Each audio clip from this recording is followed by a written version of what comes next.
देखो ऐसा है, हमारे गांव मिर्गोला में हमने एक प्रयास किया था, उसका परिणाम बता रहा हूँ आपको। पीते तो लोग अभी भी हैं, आप बता रहे हैं, आते हैं वहाँ पे। हाँ, लेकिन जिस टाइम पे हमने वहाँ शुरुआत करी थी तब 52 भट्टियाँ लगभग चल रही थी गाँव के अंदर। तो उस टाइम पे हमने संज्ञान लिया लड़कों ने, और पुलिस प्रशासन का सहयोग लेकर के उसको पूरी भट्टियों को बंद कराया पहले तो। यानी अभी गांव में भट्टियाँ चालू नहीं हैं, लेकिन पीने वाले जो लोग हैं, जो आदि हो गए, जैसे दादाजी बता रहे हैं कि जो पीने लग गया वो छोड़ने वाला नहीं है, वो कुछ लोग आ रहे हैं यहाँ पे।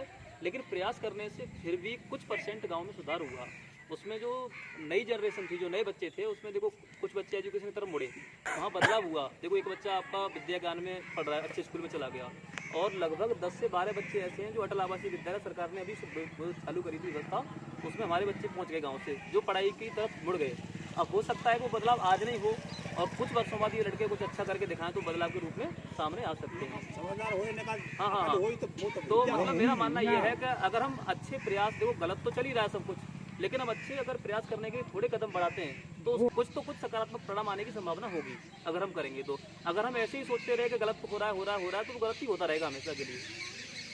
तो हम लोगों को कुल मिला के इकट्ठा होने की ज़रूरत है, और हम इस पर वर्क करें, जो भी गलत चीज़ें हो रही हैं उन पर भी। और बाकी देखो, समस्या दारू ही नहीं है, दारू के अलावा सबसे बड़ी समस्या है कि हमारा कोई भी कार्य कहीं पर भी बिगड़ रहा है, या फिर पुलिस थाने का हो, या फिर गाँव की सामाजिक समस्याएँ हैं, उनका निपटान अच्छे तरीके से नहीं हो रहा। हम लोगों को पुलिस प्रशासन लेकर के हर जगह ठगा जा रहा है, और ठगना छोड़ दीजिए, काम समय पर नहीं हो पा रहे, सबसे बड़ी दिक्कत ये है। तो इसके लिए हमारे अपना क्षेत्रीय संगठन मजबूत होकर के, और हमें एक बड़ी ताकत बना दी अपनी, तो वो बहुत ज़्यादा अच्छी है। तो हमारे समाज का विकास जब हो सकता है जब हम लोग इन चारों मुद्दों पर काम करेंगे। हम पैसे से मजबूत हों, हम शिक्षा के क्षेत्र में आगे जाएं, और हम राजनीतिक क्षेत्र में पकड़ बनाएं, और इसके अलावा सामाजिक व्यवस्था में जो हम एक दूसरे की टांग खींचने में लगे पड़े हैं, एक दूसरे को आगे बढ़ाने से डर रहे हैं, उसमें जब तक हम लोगों को इकट्ठा नहीं करेंगे तब तक ऐसी घटनाएं आए दिन होती रहेंगी। अभी भी न्याय की लोग गुहार लगा रहे हैं। आज भी अमरपाल सर के संगठन ने वहाँ पर 3 लाख से ऊपर 3,30,000 से मदद की उस प्रकार की, जो गरीबी की है उसमें। तो पैसे तो हम दे सकते हैं बाद में, लेकिन घटना तो घट गई ना, बच्चे की भरपाई नहीं हो पाएगी, जो बच्चा चला गया वो चला गया ना। तो ये घटनाएं हमारे क्षेत्र में ना घटें तो हमको क्षेत्रीय ताकत अपनी मजबूत बनानी पड़ेगी। क्योंकि बाहर के जितने भी हमारे बड़े लोग हैं बाद में आते हैं, पहले घटनाएं घट जाती हैं। तो घटना ना घटे, वहाँ पे सोचने की जरूरत है। तो आपसे दादाजी निवेदन है, 17 तारीख का कार्यक्रम एक रखा गया है, सर्वपद से रखा गया है, जिससे समाज के लोग वहाँ पे ज़्यादा से ज़्यादा मात्रा में इकट्ठे हों, एक ऐसी पहचान बने कि हाँ यहाँ के समाज के लोग एकत्रित हैं।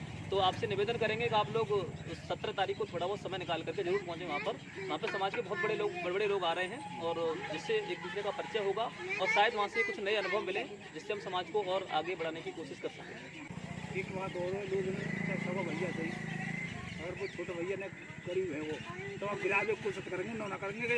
हाँ, वही तो मैं कह रहा हूँ, ये हमारी सामाजिक स्थिति कमजोर है। हम समाज को एक लेके चल ही नहीं पा रहे, हम लोग आपस में झगड़ रहे हैं, आपस में पीछे हट रहे हैं, और शासन कोई दूसरे लोग कर रहे हैं हमारे बजाय, उनको नहीं होना चाहिए। उनकी संख्या कम होने के बाद भी वो व्यवस्था अपनी बना पड़े वहाँ पर।